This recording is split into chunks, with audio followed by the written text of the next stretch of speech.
As the saying goes, that this came from the great Senator Pat Moynihan, who said, everyone is entitled to their own opinion, but not to their own facts. But I guess the Koch brothers have been able to buy their facts over the years, not paying any attention to whether they were true or false. That was Senate Majority Leader Harry Reid today, once again taking to the Senate floor to slam billionaire conservative political donors David and Charles Koch. Reid's floor speeches against the Koch brothers are part of a larger Democratic strategy to make the Koch brothers' money and influence a major issue in the 2014 midterm elections. In the past, Harry Reid has called the Koch brothers un-American, and the Republicans who support them, quote, addicted to Koch, end quote. Today's word of the day was radical.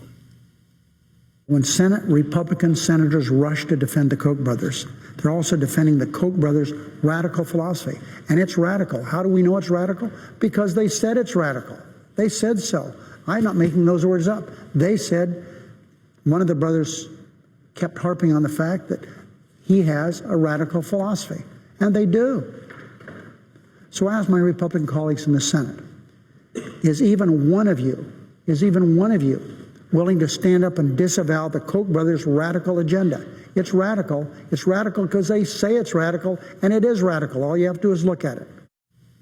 Today, Koch Industries released this statement. Like most Americans, we believe Senator Reid's conduct is beneath his office, and his statements about us are false. For the sitting majority leader to go out on the floor of the Senate and single out two individuals and try to demonize them because they're exercising their First Amendment rights, we find that very, very troubling. Senator Reid sounds desperate to keep his job.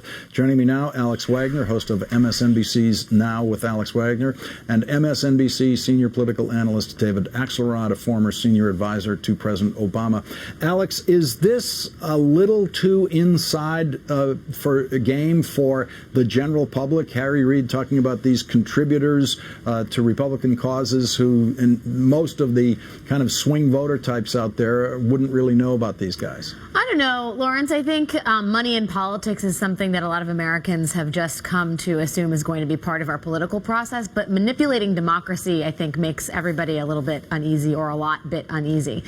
It seems fairly clear that the model here is Mitt Romney. These guys are millionaires, billionaires that have no concern for the American worker. And unfortunately, their agenda dovetails very, very cleanly and very neatly with the rest of the GOP agenda when it comes to shredding the social safety net, kicking Americans off health care, and otherwise giving out handouts and making the life a lot easier for the oil and gas industry. So in that way, it's not just a narrative, but it's one that is based in a lot of facts. And in that way, I think it's a good thing for Democrats to be drawing attention to it.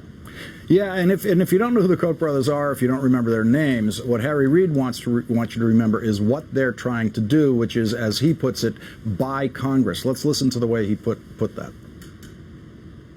Because the truth is, it would be a terrible thing to allow the Koch brothers to buy Congress and to buy our country, and that's what they're trying to do.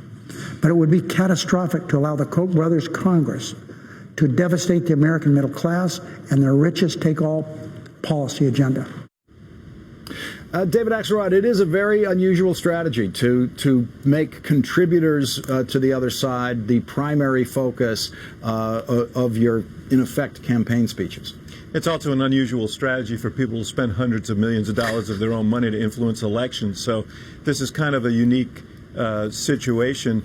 I will say when Senator Reid talks about the Koch brothers trying to buy the Congress, and I think there's demonstrable evidence of that. Back in 2010, they poured a lot of money into the election of members of Congress, 27 of whom ended up on the Energy and Commerce Committee that sits in judgment of on legislation that has direct impact on their core businesses, and they pretty much dictated who the chairman of that committee would be. So they are an interest group. They may have a radical personal agenda, but they're also an interest group, and they're pushing a very specific agenda. And I think you have to go at their agenda and assign that to the people you're running against as well. These bank shots are difficult to pull off, and I'm not sure people are going to disregard what they see in commercials simply because some wealthy guys are running them. But I think you need to make people know what their agenda is, and that it's not the agenda of the average middle-class person in this country. Well, here's the way this message is playing into campaign. The Senate Democratic PAC is running this ad in Louisiana. Let's listen to this. Out-of-state billionaires spending millions to rig the system and elect Bill Cassidy. Their goal, another politician bought and paid for. Their agenda, protect tax cuts for companies that ship our jobs overseas. Cut Social Security and end Medicare as we know it. They even tried to kill relief for hurricane victims. Cassidy's billion-dollar backers, they've got a plan for him. It's not good for Louisiana. Alex, pretty effective ad.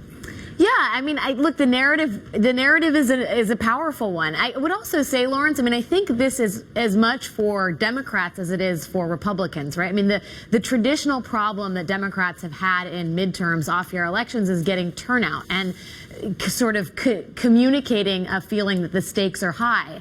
And by sort of showing America what is at stake, I think it's as much a plea to get Democrats to the polls to vote, Republicans out of office and keep Democrats in office or get them into office than it is anything else.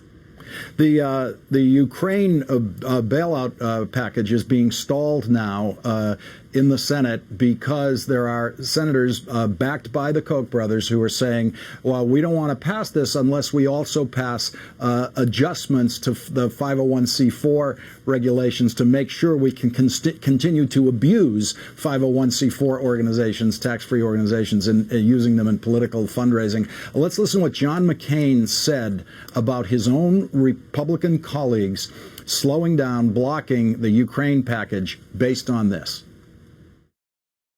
Today, as Russian military forces are massing on their border, wait a minute, it's more important that we get our campaign finance regulations fixed. It's more important that we have the IMF fix as a higher priority than the lives of the men and women who are in the Ukraine. I've been embarrassed before on the floor of the Senate, I will tell the president, but I haven't been embarrassed this way about members of my own party. And David Axelrod, they're doing the Koch brothers' bidding on that one. Yeah, well, look, the Koch brothers leverage tremendous influence. And by the way, it's not just in Congress. They've been very active at the state level. Why do we have a right to work law in the state of Michigan? It's because the Koch brothers helped elect a Republican legislature and governor there and push that agenda. So they are very, very, when they say we're just private citizens exercising our First Amendment rights, no, they're an interest group with a very, very specific agenda, and they're pushing it from the state level to the United States Congress.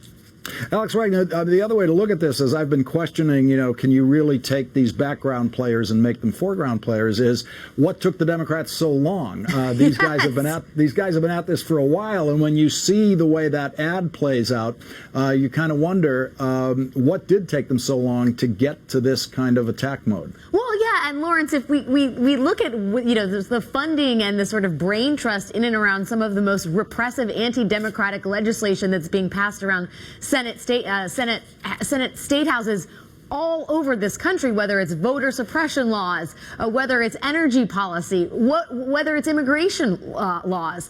These are all hatched in these sort of outside conservative groups, whether it's ALEC, whether it's groups that are funded and supported by the Koch brothers. I mean, they are writing legislation that literally makes its way they're writing the legislation that then becomes law, and we forget where its root is. David Axelrod and Alex Wagner, thank you both very much for joining me tonight.